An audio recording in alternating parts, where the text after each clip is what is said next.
Hello students, video शुरू करने से पहले प्लीज चैनल को लाइक, शेयर और सब्सक्राइब जरूर करें।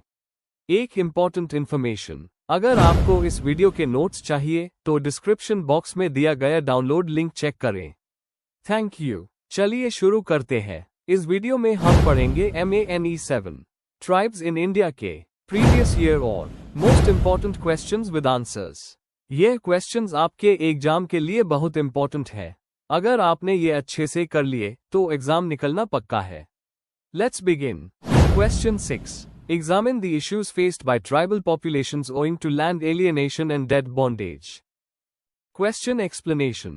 इस क्वेश्चन में हमें ये बताना है कि ट्राइबल लोगों को लैंड एलियनेशन, जमीन खो देना और डेट बॉन्डेज, कर्ज के चक्कर में फंस जाना के वजह से कौन कौन सी प्रॉब्लम्स होती है। हमें इसके कॉजेस, इफेक्ट्स और उनके जीवन पर असर समझाना है, साथ ही कुछ एग्जाम्पल्स और कानूनी मेजर्स भी लिखने हैं। आंसर। इंट्रोडक्शन। इंडिया के ट्राइबल लोग यानी आदिवासी हमेशा से जमीन और जंगल पर अपनी जीविका के लिए निर्भर रहे हैं। उनके लिए जमीन सिर्फ रोजगार का जरिया नहीं बल्कि उनकी पहचान और सांस्कृतिक विरासत का हिस्सा है। लेकिन इंडस्ट्रियलाइजेशन, माइनिंग और आउटसाइडर्स के प्रभाव के वजह से ट्राइबल्स अपनी जमीन से वंचित हो गए हैं। इसे ही हम लैंड एलियनेशन कहते हैं। साथ ही डेट बॉन्डेज ने उन्हें कर्ज और मजदूरी के चक्रव्यूह में फंसा दिया है। ये दोनों समस्याएं ट्राइबल समाज के विकास और सम्मान के लिए बड़ा है। Main body. 1. लैंड एलियनेशन का मतलब और कारण। मतलब, लैंड एलियनेशन का अर्थ है जब ट्राइबल लोग अपनी जमीन का अधिकार खो देते हैं, चाहे वो नॉन ट्राइबल लोगों को, सरकार को या कंपनीज को मिल जाए। कारण, इंडस्ट्रियल और माइनिंग प्रोजेक्ट्स के लिए ट्राइबल एरियाज का एक्विजिशन, मनी लेंडर्स और ट्रेडर्स के द्वारा धोखा और एक्सप्लॉयटेशन, लीगल अवेयरनेस की कमी और लैंड रिकॉर्ड्स का ना होना, कानून होने के बाद भी उनका सही से इम्प्लीमेंटेशन ना होना। उदाहरण, झारखंड, ओडिशा और छत्तीसगढ़ जैसे राज्यों में ट्राइबल्स की जमीन माइनिंग और इंडस्ट्रीज के लिए ले ली गई, जिससे उनका रोजगार चला गया। 2. लैंड एलियनेशन के असर। आर्थिक गरीबी। जमीन के बिना उनके पास कोई स्थिर रोजगार नहीं बचा, इसलिए उन्हें डेली वेज या माइग्रेशन करना पड़ता है। सामाजिक टूट-फूट। लैंड खो देने से उनका समाज और परंपरा बिखर जाता है। सांस्कृतिक असर। जमीन से उनका स्पिरिचुअल कनेक्शन टूट जाता है क्योंकि वे उस पवित्र मानते हैं। Case study. Narmada valley project के दौरान कई ट्राइबल लोगों को अपनी जमीन छोड़नी पड़ी और उनका पुनर्वास असफल रहा। 3. डेट बॉन्डेज और उसका शोषण। मतलब, जब कोई व्यक्ति कर्ज लेता है और उस चुकाने के लिए अनंत समय तक मजदूरी करता रहता है, यूज हाई डेट बॉन्डेज कहते हैं। कारण, गरीबी और बैंक क्रेडिट की कमी, मनी लेंडर्स के ऊंचे ब्याज दर, अशिक्षित होने के कारण कानूनी अधिकार ना समझना। परिणाम, कर्ज और गरीबी का अंतहीन चक्रव्यूह, जबरदस्ती मजदूरी और एक्सप्लॉयटेशन, महिलाओं और बच्चों पर भी इसका बुरा असर। उदाहरण, मध्य प्रदेश और गुजरात के कुछ इलाकों में ट्राइबल्स जनरेशंस तक कर्ज के बोझ तले मजदूरी करते हैं। 4. सरकारी और कानूनी उपाय। संवैधानिक सुरक्षा। आर्टिकल 46 ST के आर्थिक और शैक्षणिक हितों की रक्षा करता है। 5th and 6th schedule scheduled areas के ट्राइबल लैंड्स को बचाने के लिए बनाए गए। कानूनी उपाय। Bonded labour system abolition act 1976 बंधुआ मजदूरी को खत्म करता है। पेजर एक्ट 1996 ग्राम सभा को अधिकार देता है अपनी जमीन और संसाधन मैनेज करने का। Forest rights act 2006 forest developers के अधिकार को पहचानता है। असर, इन कानून के बावजूद ग्राउंड लेवल पर इनका इम्प्लीमेंटेशन कमजोर है, जिससे समस्या जारी है। 5. सुधार के उपाय। ग्राम सभा और कम्युनिटी कंट्रोल को मजबूत बनाना, लैंड प्रोटेक्शन लॉज का सही इम्प्लीमेंटेशन, SHG और कोऑपरेटिव्स के जरिए लोन और मार्केट एक्सेस देना, एजुकेशन और अवेयरनेस बढ़ाकर मनी लेंडर्स पर निर्भरता कम करना, लाइवलीहुड और लैंड राइट्स को सेंट्रल रखते हुए इंक्लूसिव डेवलपमेंट करना। कंक्लूजन, लैंड एलियनेशन और डेट बॉन्डेज ऐसे स्ट्रक्चरल इश्यूज हैं जो ट्राइबल्स को आर्थिक और सामाजिक दोनों रूप से कमजोर बनाते हैं। इनसे उनकी संस्कृति और पहचान दोनों खतरे में पड़ जाते हैं। सस्टेनेबल डेवलपमेंट तभी संभव है जब उनके लैंड राइट्स सुरक्षित, इंस्टीट्यूशनल क्रेडिट एक्सेसिबल और एजुकेशन और एम्पावरमेंट पर जोर दिया जाए। ट्राइबल्स को अपने अधिकारों के प्रति जागरूक बनाना ही इसका सबसे बड़ा समाधान है। If you need the notes of this video, there's a download link in the description box. Be sure to check it out. Thank you. Let's see the next question. Question 7. Deliberate on why dialects and oral traditions need to be preserved. Question explanation. इस question में हमें ये बताना है कि tribal और indigenous communities के dialects, भाषा के लोकल रूप और उनकी ओरल ट्रेडिशंस, बोलकर सुनाई जाने वाली परंपराएं को बचाना क्यों जरूरी है। हमें उनके कल्चरल आइडेंटिटी, सामाजिक एकता और पारंपरिक ज्ञान के संदर्भ में इसका महत्व समझाना है। साथ ही उन्हें बचाने के लिए क्या स्टेप्स लिए जा सकते हैं, ये भी बताना है। आंसर। इंट्रोडक्शन। भाषा और ओरल ट्रेडिशंस किसी भी समाज के सबसे इंपॉर्टेंट कल्चरल एलिमेंट्स होते हैं। हर डायलेक्ट एक कम्युनिटी की आइडेंटिटी और सोच का प्रतीक होता है, जबकि ओरल ट्रेडिशंस उनके इतिहास, कहानियों, गीतों और ज्ञान को एक पीढ़ी से दूसरी तक पहुंचते हैं। भारत जैसे देश में, जहां ट्राइबल डाइवर्सिटी बहुत ज्यादा है, उनके डायलेक्ट्स और ओरल ट्रेडिशंस को बचाना उनके सांस्कृतिक विरासत को बनाए रखने के लिए बहुत जरूरी है। Main body. 1. सांस्कृतिक पहचान और विरासत का संरक्षण। भाषा एक पहचान है। हर डायलेक्ट एक अलग सामाजिक और सांस्कृतिक सोच को दर्शाता है। अगर कोई डायलेक्ट खत्म होता है तो उसके साथ एक कम्युनिटी की पहचान भी खत्म हो जाती है। ट्राइबल यूनिटी और विरासत। जैसे गोंड्स, भिल्स और संतल्स जैसे ट्राइब्स के लिए उनके डायलेक्ट्स और कहानियां उनके सामूहिक इतिहास और परंपराओं को जिंदा रखती है। उदाहरण, सैंटल कम्युनिटी के एचयूएल झारखंड मूवमेंट के गीत उनके इतिहास और संघर्ष को ओरल ट्रेडिशन के रूप में बचाए हुए हैं। 2. पारंपरिक ज्ञान का संचार। ओरल ट्रेडिशंस के रूप में ज्ञान। ट्राइब्स के पास प्रकृति, दवाइयों और खेती के बारे में जो ज्ञान है, वो ओरल ट्रेडिशंस के जरिए ही आगे बढ़ता है। उदाहरण, बेगा ट्राइब के पास वनस्पति और जंगल के उपयोग का ज्ञान है जो वो ओरल ट्रेडिशन से आगे बढ़ते हैं। भाषा खत्म होने का नुकसान। जब डायलेक्ट खत्म होता है तो उसके साथ उनका पारंपरिक ज्ञान भी खत्म हो जाता है, जो किसी और भाषा में पूरी तरह ट्रांसलेट नहीं हो सकता। 3. शिक्षा और अनुसंधान में महत्व। मूल भाषा में सीखना। बच्चों के लिए अपनी लोकल भाषा में पढ़ना समझना आसान होता है। Anthropological importance. एंथ्रोपोलॉजिस्ट्स इन डायलेक्ट्स और ओरल ट्रेडिशंस के जरिए एक समाज की इवोल्यूशन और सामाजिक व्यवस्था को समझते हैं। सरकारी इनिशिएटिव्स। NEP 2020 में मदर टंग एजुकेशन पर जोर दिया गया है, जिससे लोकल भाषाओं और कल्चर को बढ़ावा मिलता है। 4. चुनौतियां और पॉलिसी की जरूरत। ग्लोबलाइजेशन का असर। बड़े लैंग्वेजेस जैसे हिंदी और इंग्लिश के बढ़ते प्रभाव से छोटी भाषाएं मार्जिनलाइज हो रही है। Urban migration. नए जनरेशन अपनी भाषा छोड़कर सिटी कल्चर में घुलमिल जा रहे हैं। UNESCO initiatives. UNESCO 2003 convention oral traditions और डायलेक्ट्स को बचाने के लिए डॉक्यूमेंटेशन और एजुकेशन को प्रमोट करता है। Community efforts. Tribal story telling festivals, folk programmes और डिजिटल आर्काइव्स इसमें मदद कर सकते हैं। 5. नैतिक और मानविक दृष्टिकोण। सांस्कृतिक विविधता की रक्षा। डायलेक्ट्स और ओरल ट्रेडिशंस को बचाकर हम मानव समाज की विविधता और सोच के रंगे को बनाकर रखते हैं। ह्यूमन राइट्स के रूप में UN declaration on the rights of indigenous peoples 2007 भी लैंग्वेज और कल्चरल ऑटोनॉमी को एक अधिकार मानती है। कंक्लूजन। डायलेक्ट्स और ओरल ट्रेडिशंस सिर्फ बोलने के तरीके नहीं है, बल्कि ये एक समाज की पहचान, यादें और ज्ञान का जीवंत रूप है। उन्हें बचाना हमारी सभ्यता और पारंपरिक ज्ञान को बनाए रखने के लिए जरूरी है। सरकार और समाज दोनों को मिलकर इसमें योगदान देना चाहिए। इससे हम अपनी कल्चरल डाइवर्सिटी और हेरिटेज दोनों को सुरक्षित रख सकते हैं। If you need the notes of this video, there's a download link in the description box. Be sure to check it out. Thank you. Let's see the next question. Question 8. Discuss the special provisions applicable for all scheduled tribes. Question explanation. इस question में हमें बताना है कि भारतीय संविधान में scheduled tribes के लिए कौन कौन से स्पेशल प्रोविजंस और प्रोटेक्शंस दिए गए हैं। हमें एक्सप्लेन करना है कि ये प्रोविजंस कैसे उनके सामाजिक, आर्थिक और शिक्षा संबंधी विकास में मदद करते हैं और उनके अधिकारों की रक्षा करते हैं। Answer. Introduction. Scheduled tribes Bharat के सबसे पुराने और मार्जिनलाइज्ड समुदायों में से एक है। इनके सामाजिक और आर्थिक पिछड़ेपन को ध्यान में रखते हुए संविधान ने उनके लिए खास सुरक्षा और विकास के प्रोविजंस बनाए हैं। ये प्रोविजंस उनके जीवन के हर क्षेत्र, जैसे शिक्षा, रोजगार, राजनीति और संस्कृति, को कवर करते हैं। Doctor B.R. अम्बेडकर ने इन सुरक्षाओं को इसलिए संविधान में रखा ताकि इन समुदायों को समानता और सम्मान के साथ जीने का मौका मिल सके।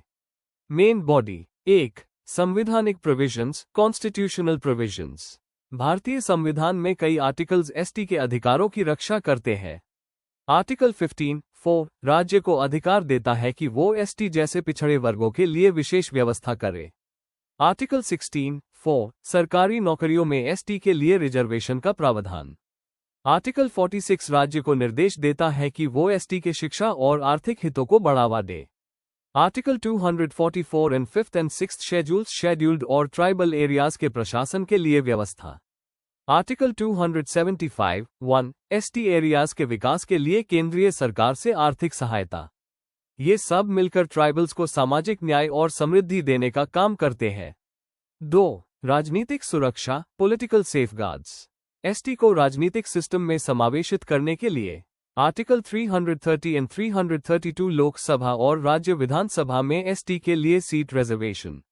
Article 243D and 243T panchayat और म्यूनिसिपैलिटीज में एसटी के लिए reservation. Delimitation commission time to time ST की संख्या के अनुसार सीट्स एडजस्ट करता है। इससे ट्राइबल लोगों की आवाज सरकार तक पहुंचती है और उनके मुद्दे उठाने का मौका मिलता है। 3. प्रशासनिक और कानूनी सुरक्षा, administrative and legal safeguards. 5th schedule north east के अलावा अन्य राज्यों के लिए यहाँ ट्राइबल एडवाइजरी काउंसिल बना है जो गवर्नर को ट्राइबल वेलफेयर के मामले में सलाह देता है। 6th शेड्यूल असम, मेघालय, मिजोरम, त्रिपुरा जैसे नॉर्थ ईस्ट के राज्यों के लिए है जहां ऑटोनोमस डिस्ट्रिक्ट काउंसिल्स बनाए गए हैं। गवर्नर के विशेष अधिकार लैंड ट्रांसफर और शांति और सुशासन बनाए रखने के लिए। इन सब से ट्राइबल लोगों की भूमि, परंपरा और स्थानीय गवर्नेंस की रक्षा होती है। 4. सामाजिक और आर्थिक विकास, socio economic development. Tribal sub plan, TSP और integrated tribal development projects, ITDP के जरिए खास बजट और योजनाएं चलाई जाती है। National commission for scheduled tribes, NCST, article 338A के तहत बनाया गया, जो एसटी के अधिकारों की रक्षा करता है। एजुकेशन के लिए स्कॉलरशिप्स, हॉस्टल्स और हायर एजुकेशन में रिजर्वेशन दिया गया है। पेजर एक्ट 1996 शेड्यूल्ड एरियाज में ग्राम सभा को अधिकार देता है कि वो अपने संसाधन और पारंपरिक नियमों के अनुसार गवर्नेंस करे। ये सब मेजर्स एसटी को शिक्षा, रोजगार और सरकारी योजनाओं के जरिए अपलिफ्ट करते हैं। 5. भूमि और संस्कृति की रक्षा, protection of land and culture. Forest rights act 2006 tribal लोगों के जंगल और जमीन पर पारंपरिक अधिकार को मान्यता देता है। Land transfer restrictions, non tribals को ट्राइबल लैंड ट्रांसफर पर रोक लगाई गई है। सांस्कृतिक सुरक्षा, ट्राइबल कला, भाषा और विरासत को बढ़ावा देने के लिए कई गवर्नमेंट प्रोग्राम्स चल रहे हैं। ये सब उनकी संस्कृति और जीवन शैली को बनाए रखने में मदद करते हैं। कंक्लूजन। संविधान ने शेड्यूल्ड ट्राइब्स के लिए एक मजबूत सुरक्षा चक्र बनाया है जो उनके विकास, सम्मान और समावेशन को बढ़ावा देता है। फ्लैट जरूरत है कि इन प्रोविजंस का सही इम्प्लीमेंटेशन हो ताकि ये समुदाय अपना हक और पहचान दोनों बना सके। सामाजिक जागरूकता, शिक्षा और गवर्नेंस को मजबूत करना इस दिशा में सबसे बड़ा कदम है। If you need the notes of this video, there's a download link in the description box. Be sure to check it out. Thank you. Let's see the next question. Question 9. Address the impact of industrialization on tribal populations with suitable examples. Question explanation. इस question में हमें यह समझाना है कि industrialisation ने tribal लोगों के जीवन पर क्या असर डाला है। हमें पॉजिटिव और नेगेटिव दोनों इफेक्ट्स बताने हैं, जैसे रोजगार, संस्कृति, पर्यावरण और समाज पर क्या प्रभाव पड़ा। साथ ही अलग अलग ट्राइबल एरियाज के एग्जाम्पल्स देने हैं जिससे आंसर प्रैक्टिकल लगे। आंसर। इंट्रोडक्शन। इंडस्ट्रियलाइजेशन का मतलब है बड़े पैमाने पर इंडस्ट्रीज और फैक्ट्रीज का विकास, जिससे एक कृषि प्रधान समाज एक इंडस्ट्रियल समाज बन जाता है। ट्राइबल्स के लिए ये प्रोसेस कई तरह के चेंजेस लेकर आए हैं, कुछ अच्छे पर ज्यादा मुश्किलें। क्योंकि ट्राइबल लोग अपने जमीन और जंगल पर निर्भर होते हैं, इंडस्ट्रीज के आने से उनका डिस्प्लेसमेंट होने लगा। डिपेंडेंसी थियरी और मार्क्सिस्ट व्यू बताता है कि इंडस्ट्रियल विकास के नाम पर ट्राइबल्स का एक्सप्लॉयटेशन हुआ है। इस आंसर में हम इकोनॉमिक, कल्चरल और इकोलॉजिकल इम्पैक्ट्स के बारे में बात करेंगे एग्जाम्पल्स के साथ। Main body. 1. आर्थिक विस्थापन और रोजगार का नुकसान। इंडस्ट्रियलाइजेशन के वजह से माइनिंग, दम और फैक्ट्री बनाने के लिए ट्राइबल जमीन ले ली गई। नर्मदा वैली प्रोजेक्ट, झारखंड और छत्तीसगढ़ के कोल माइंस इसके बड़े एग्जाम्पल्स हैं। जमीन छिन जाने के बाद ट्राइबल्स मजबूरन मजदूरी करने लगे। जैसे सिंगरौली, मध्य प्रदेश में हजारों ट्राइबल लोगों ने अपनी खेती और घर खो दिए और अब डेली वेज लेबर बन गए। इससे इनइक्वालिटी और बढ़ गई है और ट्राइबल लोग सोशल और इकोनॉमिक दोनों तरह से पीछे रह गए। 2. सांस्कृतिक पतन और सामाजिक परिवर्तन। इंडस्ट्रियलाइजेशन ने ट्राइबल कल्चर और ट्रेडिशंस को बहुत बदला। शहरों में काम करने जाने से ट्राइबल आइडेंटिटी और उनकी भाषाएं धीरे धीरे खत्म होने लगी। अर्बन लाइफ और कंज्यूमर कल्चर ने ट्राइबल जीवन के मूल मूल्यों को प्रभावित किया। झारखंड और ओडिशा के ट्राइबल एरियाज में अब ट्रेडिशनल उत्सव और डांस कम होते दिखते हैं। इसके अलावा अल्कोहल एडिक्शन, महिलाओं का शोषण और फैमिली ब्रेकडाउन जैसे समस्याएं भी बढ़ी है। 3. पर्यावरणिक विनाश और इकोलॉजिकल असर। ज्यादातर इंडस्ट्रीज ट्राइबल फॉरेस्ट एरियाज में ही लगती है, जहां नेचुरल रिसोर्सेज अधिक होते हैं। माइनिंग और डिफॉरेस्टेशन से पर्यावरण और ट्राइबल जीवन दोनों प्रभावित हुए हैं। जैसे नियमगिरी हिल्स, ओडिशा में बॉक्साइट माइनिंग ने डोंगरिया कौन ट्राइब के जीवन और उनके पवित्र पहाड़ों को खतरा पहुंचाया। जंगल कटने से खाना, लकड़ी और फॉरेस्ट प्रोड्यूस मिलना मुश्किल हो गया। इस प्रकार इंडस्ट्रियलाइजेशन ने उनका आर्थिक ही नहीं बल्कि आध्यात्मिक संबंध भी तोड़ दिया। 4. सरकारी पॉलिसीज और रिहेबिलिटेशन के चैलेंजेस। सरकार ने रिहेबिलिटेशन और रीसेटलमेंट (RNR) पॉलिसी बनाई, पर ग्राउंड लेवल पर इसका इम्प्लीमेंटेशन कमजोर है। कॉम्पनसेशन काफी नहीं होती और ट्राइबल्स अपनी इमोशनल वैल्यू भी खो देते हैं। 5th और 6th शेड्यूल और पैसा एक्ट 1996 उनके अधिकारों को प्रोटेक्ट करते हैं, पर इंडस्ट्रीज के प्रेशर के सामने यह प्रोविजंस कमजोर पड़ जाते हैं। कुछ पॉजिटिव एग्जाम्पल्स जैसे टाटा स्टील के CSR प्रोजेक्ट्स ने झारखंड के ट्राइबल्स को एजुकेशन और हेल्थ फैसिलिटीज दी है। ये दिखाता है कि एथिकल डेवलपमेंट पॉसिबल है। कंक्लूजन। इंडस्ट्रियलाइजेशन ने ट्राइबल्स के जीवन पर गहरा प्रभाव डाला है। कहीं उन्हें रोजगार और सुविधा मिली, लेकिन ज्यादातर केसेस में उनका डिस्प्लेसमेंट, कल्चरल लॉस और पर्यावरण का विनाश हुआ।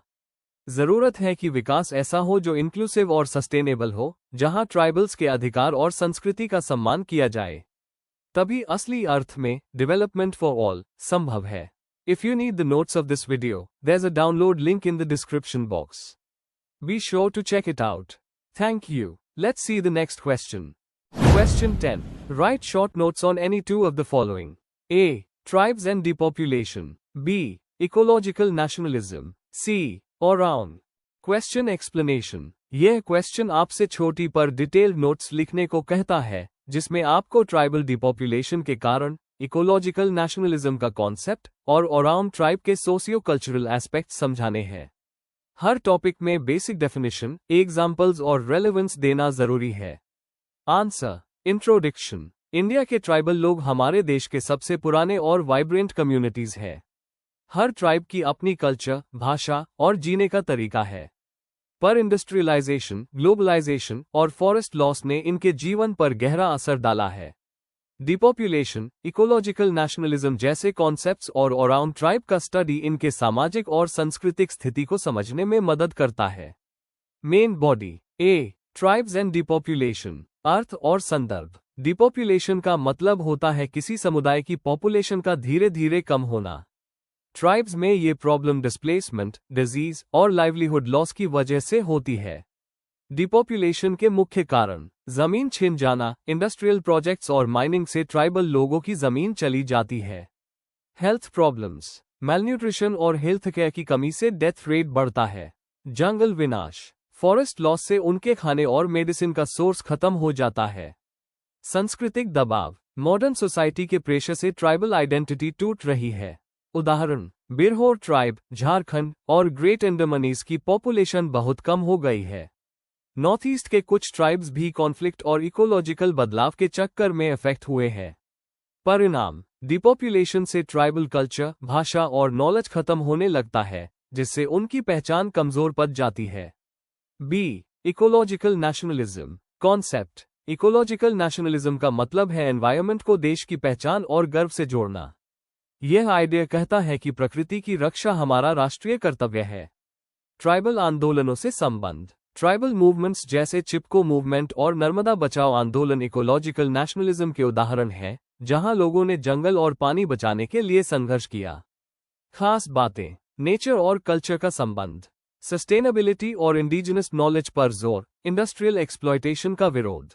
महत्व, यह मूवमेंट लोगों में प्रकृति के प्रति गर्व और रिस्पॉन्सिबिलिटी का भाव जगता है और ट्राइबल विजडम को प्रिजर्व करता है। ओरावन परिचय। ओरावन या कुरुक ट्राइब भारत के झारखंड, छत्तीसगढ़ और मध्य प्रदेश में पाए जाते हैं। इनकी भाषा कुरुक है जो द्रविडियन फैमिली से बिलोंग करती है। समाज और संस्कृति, social system, clan based structure होता है जिसे गोत्र कहते हैं। धर्म, सरना धर्म फॉलो करते हैं और प्रकृति और पुरखों की पूजा करते हैं। फेस्टिवल्स, सरहुल और कर्म इनके इम्पोर्टेंट एग्रीकल्चरल फेस्टिवल्स हैं। आर्थिक जीवन, ज्यादातर लोग खेती, फॉरेस्ट प्रोड्यूस और मजदूरी से जीते हैं। चैलेंजेस, जमीन की कमी, एजुकेशन की कमी और गरीबी इनके लिए बड़ी प्रॉब्लम्स है। मॉडर्नाइजेशन ने उनके जीवन में मिलजुले असर लाए हैं। एंथ्रोपोलॉजिकल इंपॉर्टेंस, ओरावन ट्राइब बताता है कि कैसे ट्राइबल लोग नए समय में अपनी परंपरा और मॉडर्न जीवन के बीच संतुलन बना रहे हैं। कंक्लूजन, ट्राइबल डिपॉपुलेशन, इकोलॉजिकल नेशनलिज्म और ओरावन ट्राइब के स्टडी से हमें ये समझ आता है कि एनवायरनमेंट, कल्चर और सर्वाइवल एक दूसरे से जुड़े हुए हैं। डिपॉपुलेशन ट्राइबल जीवन की वल्नरेबिलिटी दिखाता है, इकोलॉजिकल नेशनलिज्म प्रकृति के प्रति संवेदना जगता है, और ओरावन ट्राइब उनके जीवन की सहनशीलता और अडेप्टेबिलिटी का उदाहरण है। ये सब मिलकर भारत के ट्राइबल समाज की गहरी समझ देते हैं। Before we end, please like, share and subscribe the channel for more such study materials and one important information अगर आपको नोट्स चाहिए, तो डिस्क्रिप्शन बॉक्स में डाउनलोड लिंक दिया हुआ है। जरूर चेक करें। Thank you.